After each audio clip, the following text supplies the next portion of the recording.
zile kumba zenu sizitaki, zile kumba pale sizitaki. Hivi vibanda siku hizi mbili, baada ya siku mbili hapa sitegemei kuona. Mtendaji uko wapi? Nataka kiongozi wa kanda aje hapa leo akae na kina mama waseme namna gani tutatengeneza hayo mazingira mazuri ya wao kufanya nini? Biashara. Mazingira mazuri wapi? Lakini hapa alipoweka kwenye kona hiki wanaonyesha nini? Uchafu. Lakini uchafu, kutengeneza mazingira mazuri, uchafu unakuwa usafi. Tumeelewana?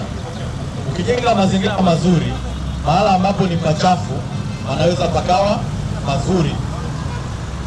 Hapa unapopaona labda kwenye kona, unaweza ukatengeneza kabanda kazuri, wamama wakakaa vizuri, wakaweka viungu, wakaweka maua, wakatengeneza vizuri, watu wakala chakula vizuri. Lakini kwa na takataka, kina mama ukiona makopo mnapikia sui nini, huyo pia ni uchafu. Sawa mama zangu? Tumeelewana? Nimesema siku ngapi? Siku mbili. Maana yake siku mbili na ninyi na huyo naye mtuma mkae pamoja. Mkikimbia atasema hawaonekani. Akisema hawaonekani, tutakuja kuwatoeni mabanda hayo. Sawa? Siku mbili. Leo tulipita na wenzangu na katibu tawala na kaimu mkurugenzi na watendaji wote na makampuni ya usafi.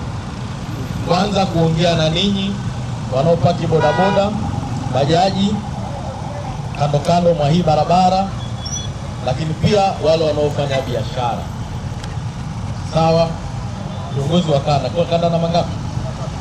Kiongozi wa kanda namba 3 aje leo hapa akae na mama zangu, nini utaratibu wa halmashauri tuufanye kwa kipindi kifupi, hawa kina mama wakae sehemu safi na salama.